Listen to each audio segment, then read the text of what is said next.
Manchester United kembali dipaksa menahan rasa malu ketika bertemu ke St James Park dalam laga lanjutan game week ke-32 Liga Premier Inggris.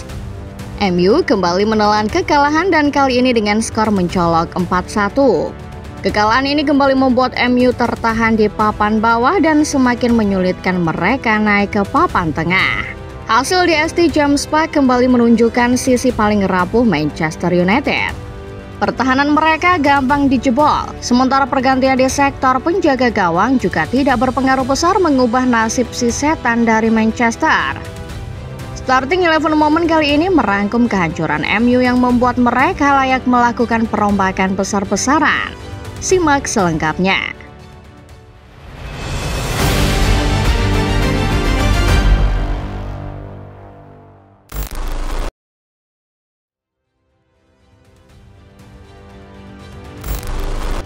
Buat fans Manchester United, kalau kalian pikir musim 2023-2024 adalah musim penderitaan, maka kalian salah besar. Semusim pasca memori terburuk finish di urutan ke-8 klasemen akhir, MU kembali memasuki era tergelapnya. Berbagai masalah menghantam klub kota pelabuhan ini, termasuk masalah di atas lapangan yang seolah tak pernah tuntas. Erik ten Hag, sosok problematik yang di awal musim mendapat perpanjangan kontrak hanya karena trofi FA Cup akhirnya didepak di tengah jalan. Alasannya MU sudah jengah melihat tidak adanya peningkatan performa tim, kendati juru taktik Belanda sudah difasilitasi kemewahan dalam belanja pemain. Singkat cerita, MU kepincut sosok pelatih muda yang sedang naik daun, Ruben Amorim. Amorim akhirnya direkrut dengan harapan bisa memperbaiki performa tim di sisa musim. Manajemen berharap juru taktik Portugal mampu mengantar MU catatkan performa yang lebih baik dari Ten Hag. Namun mengganti pelatih di tengah musim bukan sebuah solusi. Bagi MU keputusan ini justru memperkeruh suasana. Alih-alih meningkat, peringkat MU justru terjun bebas. Tim yang sebelumnya konsisten menghuni papan atas atau paling tidak papan tengah sekarang nangkring di zona bawah. Kekalahan tipis 1-0 atas Nottingham Forest di pekan ke-31 membuat United makin terpuruk. Kekalahan tersebut menjadi kekalahan yang ke-13 MU di EPL. Sekedar catatan, jumlah tersebut hanya terpaut satu kekalahan dari total 14 kekalahan MU di musim sebelumnya, yang mana menjadi catatan kekalahan terbanyak MU sejak era Sir Alex pada musim 1989-1990.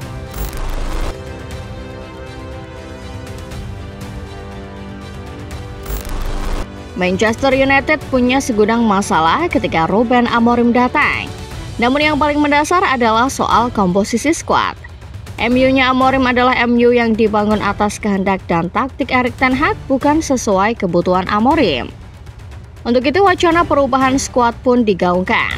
Sejumlah laporan mengatakan MU akan menendang hampir semua pemain yang ada dalam skuad.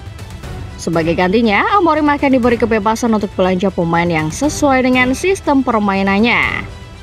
Andre Onana menjadi nama terkini yang jadi sorotan pasca blunder yang ia lakukan di laga melawan Olympique Lyon di Europa League. Blunder Onana berbuah gol penyeimbang yang membuyarkan kemenangan United kala itu. Ruben Amorim langsung merespon tegas. Sebuah laporan mengatakan kalau United tidak akan membawa Onana dalam lawatan mereka ke Newcastle di ajang Premier League. Lebih lanjut, MU kini mempertimbangkan opsi menjual Onana dan kabarnya sudah membuat shortlist terkait penggantinya. Mantan kiper Inter Milan ini memang menjadi salah satu persoalan terbesar MU selama ini. Kiper asal Kamerun kerap mendapat sorotan karena blunder yang ia lakukan. Bahkan ada yang melabeli Onana sebagai kiper terburuk MU. Statistik mencatat Onana mencetak 8 blunder yang berbuah gol untuk lawan, yang mana itu menjadi statistik terbanyak dari seluruh kiper IPL sejak musim 2023-2024.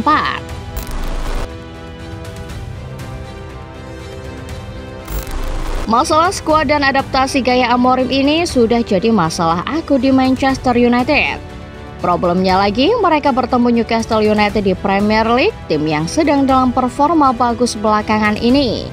MU menurunkan skuad yang masih sama, terkecuali sektor kiper yang kini dipercayakan pada Altay Bayindir. MU mungkin berharap absennya Onana akan membuat performa mereka sedikit lebih baik. Namun yang terjadi justru di luar dugaan. Ketika Onana tidak ada, Bayindir justru ikut-ikutan blunder. Lini belakang MU yang dikawal trio Yoro, Lindelof, dan Mazraoui juga ikut-ikutan blunder. Bayindir bertanggung jawab atas gol keempat Newcastle yang diciptakan Bruno Guimaraes. Salah umpan dari kiper Turki membuat Joelinton mencuri bola. Bola lalu dilepas ke Guimaraes yang tanpa kompromi langsung menceploskan gol ke gawang Bayindir. Skema gol lain juga terjadi akibat kesalahan defender Setan Merah. Gol ketiga lahir dari kesalahan Noussair Mazraoui yang terpeleset. Harvey Barnes tidak butuh waktu lama untuk menghukum pertahanan MU yang tidak siap untuk kreasikan gol ketiga The Magpies. Dalam angka, mengutip data The Athletic dan Optajo, Manchester United kehilangan bola 50 kali di area berbahaya. 5 diantaranya berakhir dengan tembakan Newcastle. Sementara itu Bayindir hanya mencatatkan akurasi umpan sebesar 47%. Artinya dari 57 umpan yang dia lakukan, hanya 27 yang tepat sasaran. Angka 1 dan 4 seolah menjadi angka sial buat Manchester United. Mereka kalah 1-4 di tanggal 14, yang menjadi kekalahan ke-14 plus membuat mereka tertahan di urutan ke-14. Kekalahan ini menyamai rekor musim lalu dan berpotensi lebih buruk karena kompetisi masih belum tuntas.